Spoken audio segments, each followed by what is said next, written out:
What's going on, everybody? Welcome back to the Short Sided Golf Show, the daily golf show taking on topics such as betting, like this episode, tournament recaps, and everything else going on in the golf world.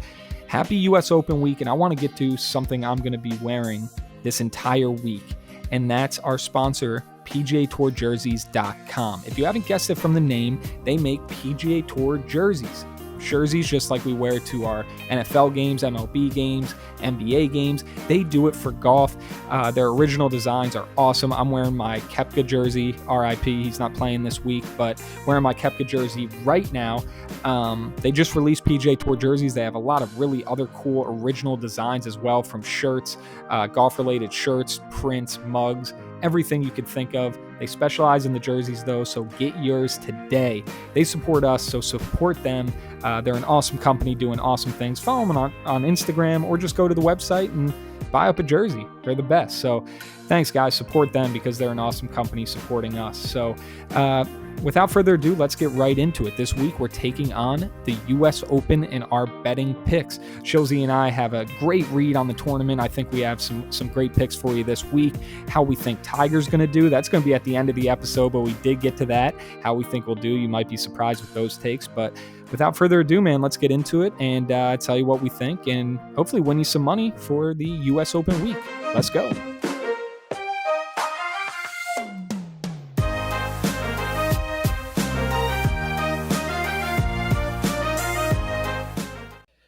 All right, Shilzy, let's get into the betting this week. Finally, we have a big boy event again. We kind of got spoiled with all these playoff events, PGA Championship and the playoff events, so we had to suck it up with the Safeway last week. That was a ton of fun. Come on. It was a ton of fun, but it doesn't get the juices going on Wednesday or Tuesday. But finally, we're back. Big boy event. I guess Tiger's back, being a little bit of a fanboy, but the big boys are back in town. So yeah, I'm excited. What do you got on the track this week? All right, so we are at Winged Foot, host of the U.S. Open this year, most recently held in 2006 when Jeff Ogilvy won it 5 over. That's the site of Phil's collapse. Colin Montgomery's collapse. Everyone knows the whole story, yada, yada, yada. But this year, we are playing par 70, 7,477 yards. So only 2 par 5s, one on the front, one on the back. That is a long freaking beast. 72-hole stroke play event. Gary Woodland is the defending champion. So for people who don't remember, this was supposed to be played June 15th to June 21st. U.S. Open's usually Father's Day weekend, but obviously COVID pushed that back. So this is the second major we'll have this year, technically, of kind of the 6 majors that are going to be the 2020-2021 season. Other than that, just a couple little programming notes about the week. Colin Morikawa is going to try and become the first player to become a back-to-back major champion since Jordan Spieth in 2015. Phil is the only player in the field that can become the 6th player to complete the Grand Slam. And like you just said, Brooks is not in the field. 48 out of the top 50 in the official World Golf Rankings will be here. Brooks is the number 1 player that's not there. And then also Scotty Scheffler won't be there as well because he tested positive for COVID earlier this week. So tough, because he would be a nice pick. Scotty would be perfect. If there's a guy that hits fairways and I want him to hit a green and 2-putt for par all week long, like Scheffler is definitely one of those guys. And it just sucks that COVID's going to stop that. So looking at one thing with the 06, because I know with the BMW, we kind of looked into who finished, even though it was so long ago, if there could be anyone who finished in the top 10 or whatever. This one is actually even worse than 2003 at Olympia, where there is really no one. The only people kind of note, obviously Phil finished in second. Interesting, you have Paul Casey at 15th, he finished. Yep. Then you have A. Scott at 21st. Stenson at 26. So some guys up there, but really that's kind of it in terms of who's playing this week. Obviously, Tiger missed the cut. Looking at the leaderboard, there's also a guy, Taylor Wood, who finished plus 12 along with Tiger, the only guy on the leaderboard without a flag next to his name. So I don't know. I thought they got the name wrong at first, but yeah, he finished 76, 76. to So miss the I have cut. I But actually have the whole list of all the guys that are in the field this week that are have played Winged Foot in the past. ooh, nice. So Paul Casey 15th, Sergio missed the cut in 2006. Lucas Glover missed the cut. Scott Hend, the Euro, came 32nd. Billy Horschel played as an amateur, missed the cut. Charles Howell the Hmm. third, 37th. Zach Johnson missed cut. Kuchar missed cut. Graham McDowell 48th. Phil was second, obviously. Ian Poulter was 12th. He was in the second to last or third to last group in 2006. He played with Ogilvy, who was his playing partner. Hmm. Adam Scott, 21st, Stenson, 26th, Steve Stricker was T6, and then Tiger Wood missed the cut. Um, the last time or before that, any kind of major that was at Winged Foot was actually the 97 PGA Championship. Phil was 29th, Stricker was miscut, Lee Westwood was 29th, and Tiger was 29th. And then there was actually U.S. Amateur here, which Ryan Moore won in 2004. Don't have the results of this, but Brian Harmon played, Kisner played, Webb played, and Michael Thompson played. Interesting. Yeah, Ryan Moore, best amateur, almost best amateur of all time, behind Tiger and Bobby Jones, probably. and you, of And course. me, of course. Well, actually, I'm not an amateur, so wrong. I'm very much a pro. Um, Tiger actually, if you look at it, Tiger actually finished 21st because I love the amount of chaos where guys that miss the cut. If you miss the cut on the number, you would have it's 15th in the second round. It's just like guys were like lapping. That's gotta love a tournament that's playing that tough. I Right. love it. So I don't know. What are you thinking in terms of where the finish is going to be? You think it's going to be around the same? I know Tiger came out and said probably around the same. I'm not sure. Maybe for him, I don't know if he was talking about the winner, but he thought it was going to be about the same. Yeah, I I think don't see it's why it'd be any different. Yeah, I think it's going to be about that. I think the only thing that may throw like a little wrench into it is just like time of year that we're playing. Usually this Hmm. course is seen whether it's a PGA or a US Open, it's being seen between June and August. I'm no grass expert, but obviously September is probably a little different. It's going to be a little cooler. Um, so we'll see. I mean, it's going to play hard. I don't think the winning score is going to be under par by any means. Now there's some people out there that are going to say it's like +8, because you can stick an Arnold Palmer can in the rough and you can't see it. Like that's like they found the one spot on the course to just make an Instagram post. Great, awesome. Yeah. I'm glad you got 20,000 followers, but like that's not everywhere. Yes, it's long. Yes, it's hard. You got to be below the hole. But yeah, between +1 and +5, I would say in that ballpark. Hmm. So yeah, if you want to get into our picks, we'll just go kind of one and one. Just All go right. back and forth. So I kind of what I went off of is it was probably recency bias because I heard somebody or saw a tweet that last year or in U.S. Opens typically strokes gained approach to the green, strokes gained approach is really important in terms of the U.S. Open. So a lot of my picks, I was just kind of looking at some anomalies that were strokes gained and see if there's any people that are just hitting it great into the greens. Um, so I'll go with my first pick here. I've a few top tens. I'll go with my first top 10. So I'm going to go with uh, Corey Connors, top Mm, 10, 11-1 plus 1100. He's 14th strokes gained approach. And I know he's just been playing well. He's kind of been a horse for me, at least in matchups that I've taken. I don't think I've ever taken him outright or top 10 or anything like that. But just from taking matchups, he's been playing well this year. And coming from Canada, it's kind of, it's up north a little bit, northeast. He's Canadian, 14th in strokes gained approach. So I like Corey Connors top 10 plus 1100. cool. Yeah, I like Corey Connors. I mean, he's I've seen him floated out there on the internet from a couple different people that I trust. The big thing with Corey Connors is just can he get up and down and can he putt? He Mm-hmm. hasn't gained strokes in the field in his last 85 tournaments.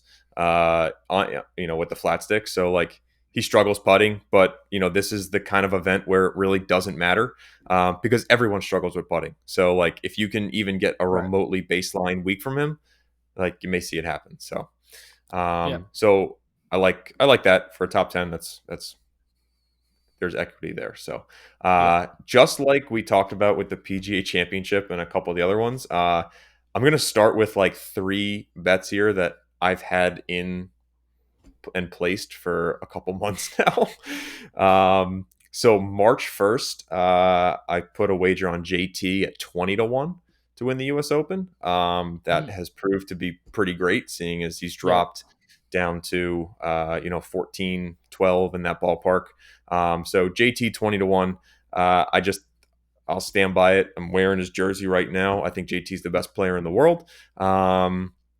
He is just a guy that, like, I feel like this whole year, and you saw it at the tour championship, he was gunning to take down DJ. If there was one guy that was going to do it, like, everyone had him on Sunday to make it happen. Yep.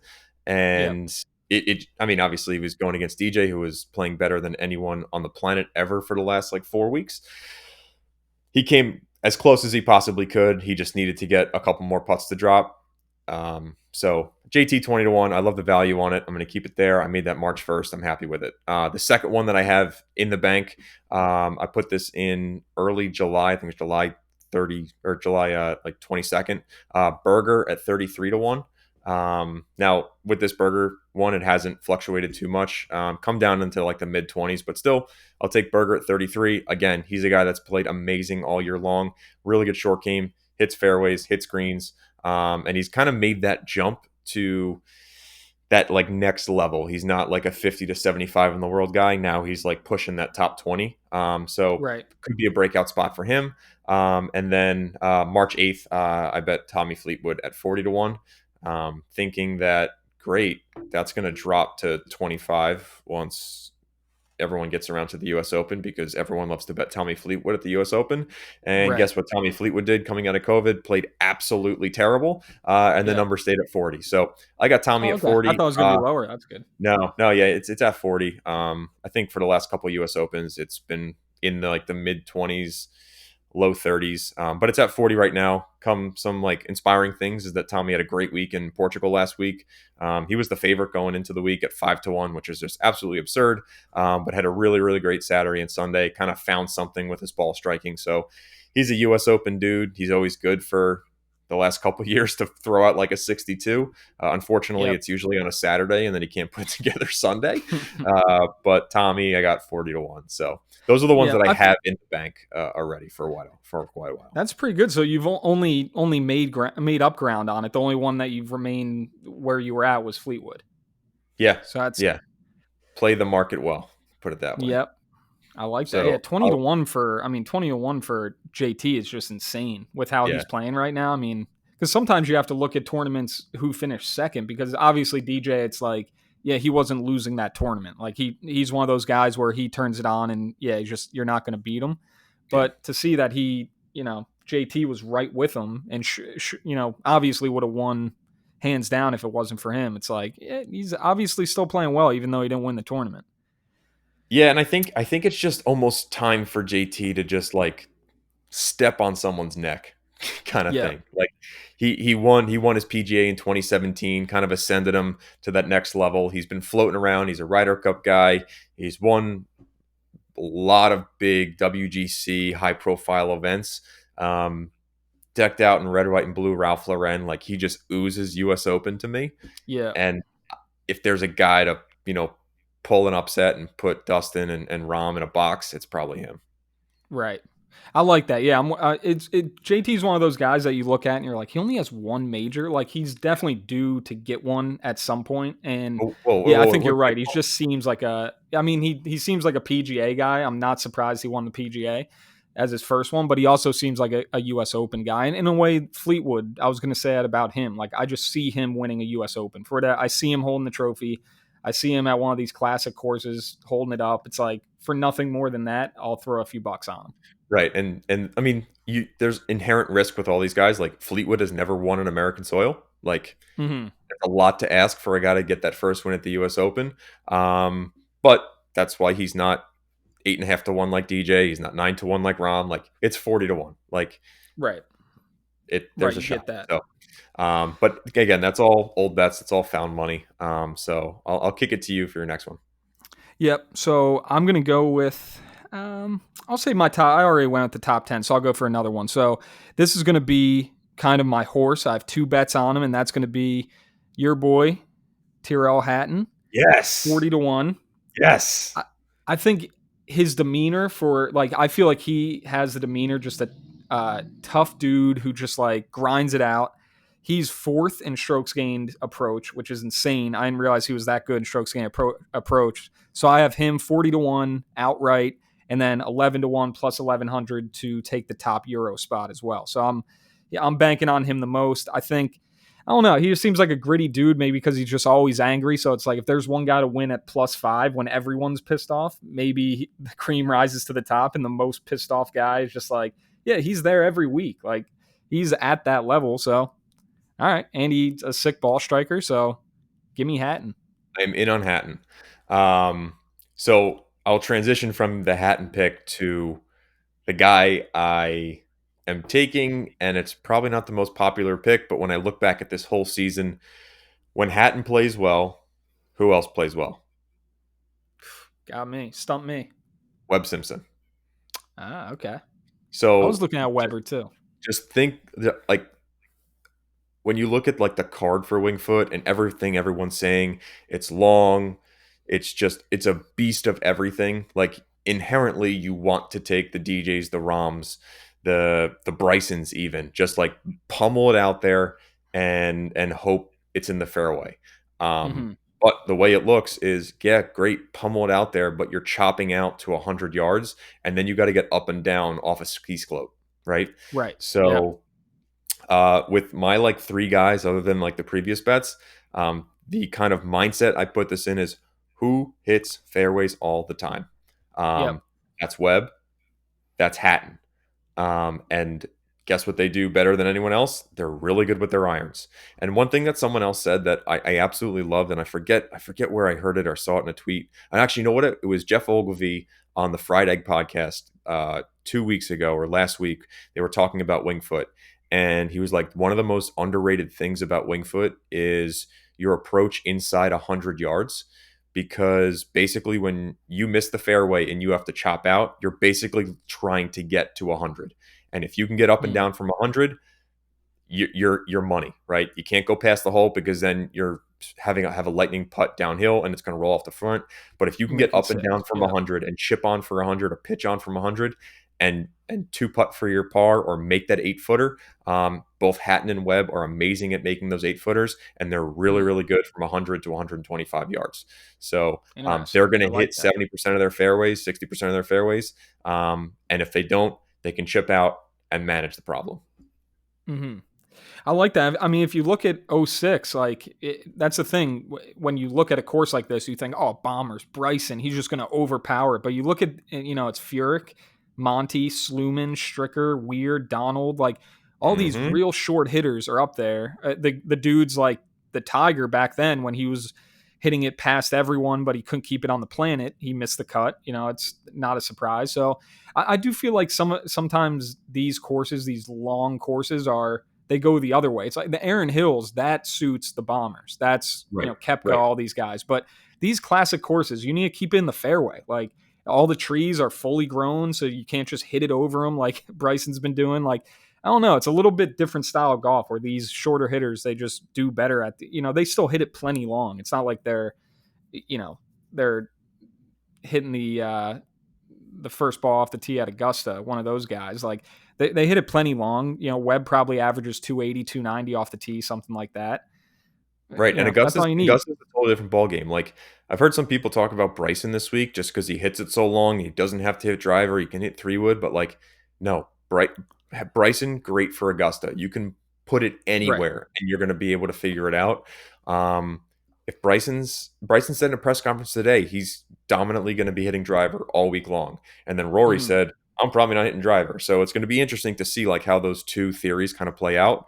But if I'm betting it blindly between someone who's going to pound driver the whole week and someone who's not, I'm taking the guy who's not and is putting more of a premium on hitting fairways. Yeah. And it's funny you mentioned like going back to like previous U.S. Opens. Most people kind of categorize the U.S. Open as just kind of the same thing, brute test every single year. This is going to be a little different, and like I don't think Pebble Beach is very relevant. I don't think Erin Hills is very relevant. I don't think Chambers Bay is very relevant. Like when I'm Mhm. looking a profile of someone that's going to fit this track, it's going to be Oakmont. It's going to be Marion. It's going to be even like we talked about, yesterday, like almost like a Beth Page where you have to be in the fairway or else you're screwed, right? So Mhm. Even Shinnecock to a certain extent. Shinnecock's a little wide, but it's going to have that same premium on being able to get up and down from everywhere. And Right. that's one of the biggest things Ogilvy said. It's like looking back on my round, like I made 9 up and downs on my Saturday and Sunday, and buried like a 10-footer for par that saved my week, and that's what it was. So I'm Right. looking for like hit fairways, get up and down, don't be above the hole, and make your putts that you need to. Right. Exactly. I think that's when people are talking about like, Tiger. Obviously, it'd be so nice if he won, or Bryson. It's like, oh yeah, the course is. What do you say? 74-69 is the Yeah, the length. 74-77. It's like, yeah, that's not even that long compared to what these guys play every week. I thought it'd be like 77, like a bear. But like, Yeah, but also like even 74-77 is a par 70. Most yeah, that's true. 7,500 That's tracks big. to the Yeah. player are 72. There's the 2 extra par 5s that most of them can get 2 and 2. True. So it is a bear, but like, yeah, at the same time, it's like I think that's such kind of a noob thing. Just be like, yeah, Bryson just hits it the furthest, but it's like, yeah, in a course like that, that doesn't always work out. Like you need to get up and down. You need to be crafty. Good hands, like we say, is the best compliment Good in hands. golf. That's Good the hands. key. Let's see. So my next pick, I'll go with one of my outrights. I'm going with number 15 in 2006, and that's PC Paul Casey, 60-1. 15th in 06. I mean, Is I this don't the think that win? really means anything. Yeah, Oh, to win. PC baby. if you said top He's 5, I'd be fine with it. Have fun just watching that fade away on Sunday. But Yeah, maybe it's recent. I kind of wish he didn't do so well on at Harding Park, but again, strokes gained approach. He's ninth right now, so he's good strokes gained approach. So he's hitting the ball well. He's good ball striker. 15th in 2006, so he obviously liked the course. I don't know how much you can put into something that happened 14 years ago, but who knows? Maybe he liked the course. He has a good demeanor for it. PC 60-1. Give me all that. Give me 10 on it. just take another 5 and just make a top Put 5 top bet. five. Just do it for your peace of mind. You pay for your week. Just do it, please. That's true. Um, cool. All right, and then I will go to my last guy and probably my favorite guy of the week, and that is Matthew Fitzpatrick. Ooh, Yeah, Matthew Fitzpatrick, Fitz. 60-1. I got a top 5 each way on him as well. So Fitz is traditionally a very short hitter. He's not a Right. bomber by any means. So Yeah. then when you look back into like tournaments that I've bet Fitz and just looking at how he profiles and different things, every time he goes to a short course in the States, like whether it's like the Valspar or some kind of, quirky Florida course or even like the Heritage, you say to yourself, great, this should be perfect for Fitz. Now he's Yeah. like even with everyone and he Mhm. tanks and he doesn't play well there. But when you put Fitz on a big boys ballpark and test him with precision iron shots and getting up and down on firm, fast, hard conditions, he shows up every single time. Hmm. BMW, insanely hard conditions, came sixth. 4.6 strokes gained tee to green, 1.6 off the tee, gained 4 strokes on approach, and he is an elite putter. He's probably one of the best putters on tour. Memorial, probably the second hardest event that we played this year. When Rahm won, he was third. Yep. 5.6 tee to green, 3.2 off the tee, 2.9 approach, 8.1 strokes gained putting. And that's after that event. That's when Bones came out and said, oh my God, Fitz is like the best thing ever. Hmm. And then even looking back to last year's U.S. Open, 12th. So let's see if he was in a U.S. Open before that. U.S. Open before that in 2018, 12th again. Ooh. U.S. Open in 2017, 35th. U.S. Open in 2016, 54th. So he's on a little Wow. bit of a streak. U.S. Open in 2014, 48th. Just realized this I was going through. Matt Fitzpatrick has never missed a cut at a U.S. Open. That's probably going to Wow. bite me in the ass right now, now that I said that. But yeah, it's like, why not Fitz? Like, why Yeah. can't he be the Ogilvy? Like, he's going to get up and down from everywhere. He's going to hit his fairways. Like I said, he's a little shorter than most guys, but he's precision everywhere else, and his game is just like peaking at the right time right now. And I don't know. I just got a feeling. I like that. I mean, it's goes with what we were saying. How the short hitters, when you can get up and down from everywhere, it kind of levels the playing field. A course like this, where And And the he last thing hits a I'll add, penny long, but to that, short. just because it's fall may help Fitz just a little bit. There is no Mm. better wind player on tour than Fitz, and if we get some like fall breezes coming through, that's gonna even more so push Fitz to the next level. I will Um, say it is getting chilly. Like yeah, it's gorgeous weather, but I mean, it's definitely 60s and 70s right now, where guys are gonna have the sweaters on for sure. So it's not gonna be New York in June where those guys are sweating through their shirts. It's gonna be chilly give football me weather. 60-degree crisp 15 to 20 mile an hour, like little breezes going through there. Fitz's low little ball flight is just going to pierce right through that thing and smooth sailing. There we go. Hit his ball fly. I feel like he's one guy that like I remember I saw him at the Ryder Cup. He was struggling, mind you. We were like behind him. It was the range after one of the rounds. That was again Hazeltine, Chris Fall. You'd think that would be Fitz's wheelhouse, and I don't think he played one match until the singles because his game was in shambles, and we were standing behind him on the range. And I don't know. Maybe I've always been biased against him because of that range session, but Yeah, I it's don't his know. time. I've had some bad range sessions in my day, and I bounced back. Um, all right, my last pick. Well, I guess I have two, but that was your last guy, right? Well, here's the thing. I'm terrified of Rom and DJ. So Mm-hmm. um, I was staring at Rom 12 to 1 for like 3 weeks, to be very honest with you, and I just never pulled the trigger. I was like, you know what? I may just bet him, and then that's it, and just close my eyes, and I'll make one.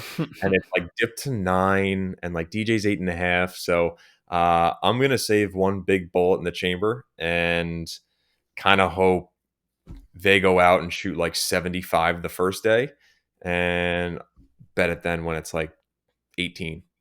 So Right. That's probably smart. I'm Kind of off wait on it, DJ. Yeah, halftime bet. it's one of those things where like an 8 is out there for anyone, right? So like Right. why invest on a 9 to 1, 10 to 1 guy where he can go pull an early L's and take an 8 on the first hole at Augusta, 7 putt it, Right. whatever the heck you do. So yeah, that's pretty much that. Like if you look at the stuff like 20 on Burger JT was the lowest I went, and only because I made it in March. But Right. I'm gonna keep one big bullet in the chamber and probably make something midday Friday, maybe early Saturday morning when I kind of see where everything shakes out. But Yeah. Yeah, I think it's a good way to do it. Just have your hand on the trigger all morning. And yeah, like you said, if DJ goes out and goes, 6-7 or something like that, because it's not an easy start on those first few holes right, where he could 7 putt on that first green from what people are showing. So it's like, yeah, just keep your hand on the trigger. If he goes up to 18 to 1 or 21 to 1 or something, plug it in, and everyone else is going to fall back too. and the other thing Um, is between like yeah. DJ and Rom, like those are the clear cut like 1-2 favorites going into this, just because we saw them duke it out at BMW, but like Mhm. DJ's at least got a major. Like DJ can kind of justify the 8.5 to 1 because he has the major. Now, do I think Right. DJ's going to win? I am way heavier on Rom than I am on DJ. I think DJ like was hot and is now we're going into like just a little different type of golf. Right. But 9 to 1 for Rom for a guy that's never won a major, and to like that's a big ask at such a Yeah, low that's number. insane. That's a Just real looking big at odds, yeah. but Yeah, like 9 to it's 1, even Shoffley at 15 to 1, yeah. that's like That like it's deserved. Like, don't get me wrong. Like Rom deserves 9 to 1. He's top 3 player in the world, right. but it's just a lot of money to lay and a big price tag to put on someone that's never Mhm. done it before. If it was Right. JT at Yeah. 9, great. Like that's fine. But I'll wait. I'll wait. It's Yep. hard to do, but I'll wait. Yeah, 9 to 1. I think it's easy to wait on 9 to 1. 9 to 1 is, I mean, on anyone. Like we always say with golf betting odds, it's just like even Tiger in his prime, if he was 6 to 1, I'd be like, I don't know if I can take that. Like 6 to 1, and these guys are right behind him at 9 to 1. It's like, I don't know. Maybe if I think Rom should be 15 to 1, maybe like that would make sense to me, and I would like that 14 to 1 something. But like, the chances he wins, I'd rather take a flyer or even a guy, Hatton at 40 to 1. I don't know. I think that's worth your money. Yeah. Yeah. Um, My last one is going to go. Well, I have two. One's kind of just a boring top 10 pick, so I'll include that. But my last one is the Norwegian Hovland. Vic, Big Dick Vic. Victor. Pick Vic. 60-1, top 10 strokes gained approach. That was kind of my my buzzword the entire time. For whatever reason, I heard that this morning. I was just looking at guys who, kind of like outliers, guys who are 60-1, but they're top 10 in strokes gained approach. I'm like, all right, that's kind of telling you something. So I don't know. Maybe there's some good mojo with Morikawa winning, and now it's the other rookie's turn, and you're going to have Como, Young Hove, and Wolf at Augusta or something. I don't know. Good mojo flowing in that direction. 60-1. I think he's too good of a player. I think I could see him, being the guy who kind of makes his mark this week. I looked at Vic for a really long time, and was almost going to pull the trigger on him just because his tee to green stats are so good. He's like the one guy that can combine length and accuracy. Like he's kind of the premium for hitting fairways and hitting it long. The one thing I have against Hovland is he just cannot chip the ball for his life. He's gotten better, drastically better, but like over the last 50 rounds on tour, he's 100th on tour. That's true. He's got like the chipping yips, right? Yeah, he's made strides. Don't get me wrong. Like he even said when he won Puerto Rico, he's like, "Yeah, I won, but like, I'll be honest, I suck at chipping the ball." And you'll see little glimpses of it. I think he like duffed one at the Northern Trust in Boston. Yeah, I remember that one. Now that you mention it. But if I'm if I'm betting on a guy for the U.S. Open, they need to be able to get up and down. That's like one reason I don't like Cantlay. Like Cantlay cannot hit out of a bunker. He's terrible at bunkers, but like he is a perfect US Open guy. Looked at him, but like it was just one of those little things where it's like I don't trust you from there. I don't do it, and it's not going to happen. Maybe you catch fire. It's almost in US Opens. I feel like it's pretty much your as good as your worst attribute. Where like in Puerto Rico, you can get away with just striking the ball awesome and sucking at chipping, but like in a major, down the stretch, whatever it may be, you're going to have those tough chip shots no matter how well you're hitting it. Like you're going to have them. And if that's a double bogey because you can't chip, you're screwed. The US Open is Bill Belichick. He takes away the best thing you do and then makes you do the worst thing that you do. Right. And that's what it is. So I think Hovland will go unnoticed. And I just need Hovland to hit 72 greens and then I can win. But then he'll 3-putt. Yeah. And then kind of a boring just top 10. He's strokes tee to green, so not just approach. He was top 30, or I guess top 35. But I'm going Joel Dahmen. I think he's just a gamer. I kind of like his. He's kind of. I feel like the same way. He's not as angry as Hatton, but he kind of has that demeanor that I kind of like in a U.S. Open. If someone's going to win at +5, it's going to be a guy who's grinding stuff out. And, at 16-1 to come in top 10, just kind of take a flyer on him. Obviously, he's good tee to green, good ball striking. The chipping got me. I wish I looked into that because that makes a lot of sense. I'm not sure how good he is chipping the ball, but I agree with you. That's a big thing. And that worries me about my Hovland pick. After everything I said about Hovland, how he was 100th on tour in the last 50 rounds in strokes gained around the green. Want to guess what Dahmen is? Top 5. 103rd. Ooh. Worse than Vic. That's good as me. Oh, God. Yeah, I got two guys with the chipping yips. Sweet. That should be fun very apropos for you, right? I'm just going to be cringing every time I hear it. And let's go to Victor Hovland behind the green on 6. Oh, yeah. That's out of bounds. Yep. No, I'm excited. So those are our picks. I'm pumped for this week. I think it's going to be, again, just destruction, chaos. We always love to see it at a course like this. I think it's fair chaos. That's why I like to see it. It's not Chambers Bay where guys are going super high, or even Shinnecock. That's fun too, but this is more just completely, what's it called? Controlled chaos. What they used to call the Ravens defense under Rex Ryan. It was not orchestrated chaos, but it was something. It's going to hit me once we sign off. But it just kind of. It's clean. It's to the point, but it's going to be +4, +5, which is going to be so fun to watch. I don't know. Should be fun with the first pairing tomorrow. Tiger 8:07 with Morikawa. Should be fun to turn on the live stream and tune in all day. Tigers with JT too. I think it's What's Tiger that? Morikawa. Isn't Tiger Morikawa JT? Is that in the? Oh yeah, I was Isn't it? trying to think of the third Yeah. JT. Oh man, even the best. I forgot the best one of the group. All right. So before we go, pick to win and a name to throw out there that's going to show up that you haven't mentioned yet. Okay, I'm gonna go pick to win. I'm gonna go Hatton. Okay. I think Hatton does it. If I'm not picking kind of chalk, which I don't think those guys are going to win, but I'll say Hatton. I think he could do it. He's been your boy for a while. You've turned me on to him, and I think just kind of looking at his stats and stuff like that, and from what you've said with his chipping and making those 8-footers, I like Hatton this week. The angry golfer. Let's go with him. You took the guy. You took the guy that I was going to take. You trained me well. Yeah. Watch how I Miyagi'd you. Now I'm looking at my list. Jesus. JT. Yeah, I think you're right. I think it's one of those. I mean, you got him at 20-1, which is sweet. Yeah. And I don't know. I think he just needs to get the putter figured out. Like everything is there. He just needs to figure out the putter. I know Scotty Cameron came out with a new branded JT putter, which is pretty sick. Maybe he's got that in the bag this week. The thing's probably $1,500. Maybe I'll buy it if JT wins. Who knows? Not going to help me, but even if Scotty gave me a custom my putter, I'd say, no, can't putt with it. Overrated.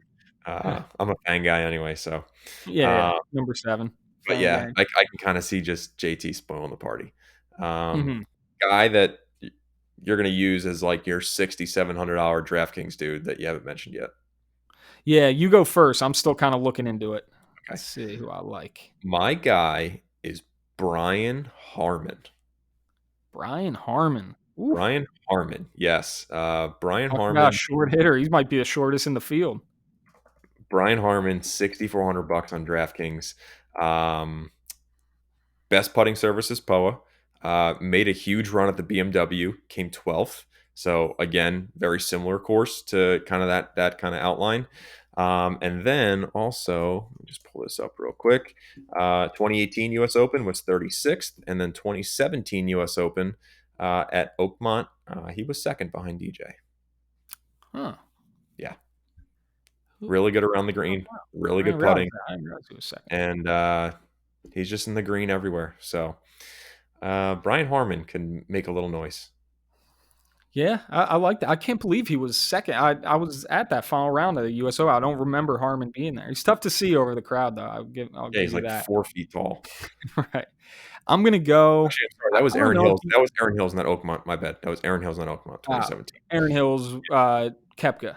Yeah, Koepka, Hideki, Hideki, Harman were tied 4th, and then Tommy Fleetwood, our sweet lad. All right, for the guy I'm going to throw out there, I'm going with the guy who they did not get his name right in the PGA Championship, spelled it with an A, but that's Ben An. Even though today he did tweet that he played the back nine, or this was yesterday, shot +8, which I love because that usually means you play well. When you go out and play like, it's like going out on the range before your round and playing and hitting the ball like complete dog shit. It's like you're probably going to play pretty well. So I love the fact that he went out and shot +8. It's like Jordan flu game status. Ben An, I'm going to throw that out there. What's he, 160-1? Yeah. Book it. Good. It's a good top 5, good top 10 bet, something like that. Yeah, I'll go 14 plus 1,400 for is that what he is? Plus 1,200 for a top 10, plus 3,300 for a +5 or top 5. I can't believe you made it through a whole. Can't believe you made it through a whole show without mentioning Tony Finau. I was thinking about him. I don't know. Nope. I just don't see him doing it. You want a great top 5 bet? There it is. Tony Finau. Finau. Yep. He ain't winning. He's not. He'll win a Masters in like 3 years. The Portugal Masters, maybe. When he's not playing on the PGA Tour. He shoots 59s all the time. He went out for that run. He shot like 10 course, put like 10 course records on the board in like 5 weeks. He was just making the runs when coronavirus started. Got a lot of people on him, but I don't know. What's he? He's the same as Hatton. That's actually pretty good value for Finau, though. I think the fact that like he can't win is priced into that. Right. Like he Like, probably yeah, should be top at like 5. 30, 35 or something like that. And usually if you let me see, if you look at his like top Yeah, 5 odds top or something 5. like that, they're like juiced down worse than everyone Yep. around his Yeah, area. top 5 is up there with Cantlay and Fleetwood, but Right. then yeah, yep. Yeah, it makes sense. That's why those The buildings in safest bet Vegas are in golf. so damn big. These It's the guys know it. safest bet in golf. Tony Yeah, Finau, top 5. top 5. All right, man. That's it. All right. Yeah, that's all I got. Guys, if you made it to the end, leave a comment down below who you guys like, and maybe if we get it before Thursday, maybe we'll throw a few shekels on it. I don't know. Maybe I might do a little parlay, NFL parlay as well. I'm definitely going to do some matchup NFL parlay because this is a major with NFL is like Christmas morning, so I have to do Now, something to mark that occasion. But I'm saying it right now so I can teach you. Take who you like for the Masters and parlay it with an mm, NFL team. That's how you get Rory 27-1. that's true. Right? Remember we That's what talked I'm going about to do. that? Like, if you want to juice a number up, don't bet against the Jets and whoever you want to win the Masters. Yeah, bet against the Jets, Against the money Jets line. and who you want to win the Masters, and just All right, I think we have a pretty good beat on it. Hatton is our boy. I think that's the two that we like the most. Kind of the over number one consensus. And at 40-1, good value. Finau 40-1, maybe some good value. Maybe you can do it. Oh, I might pull that trigger. All right, Shilzy, we'll check in. Maybe we'll do with a U.S. Open. We'll do kind of a midweek pod and see how our picks are going into the weekend. We'll do a little Friday night beers and Friday night pints. All right, let's do it. All right, later.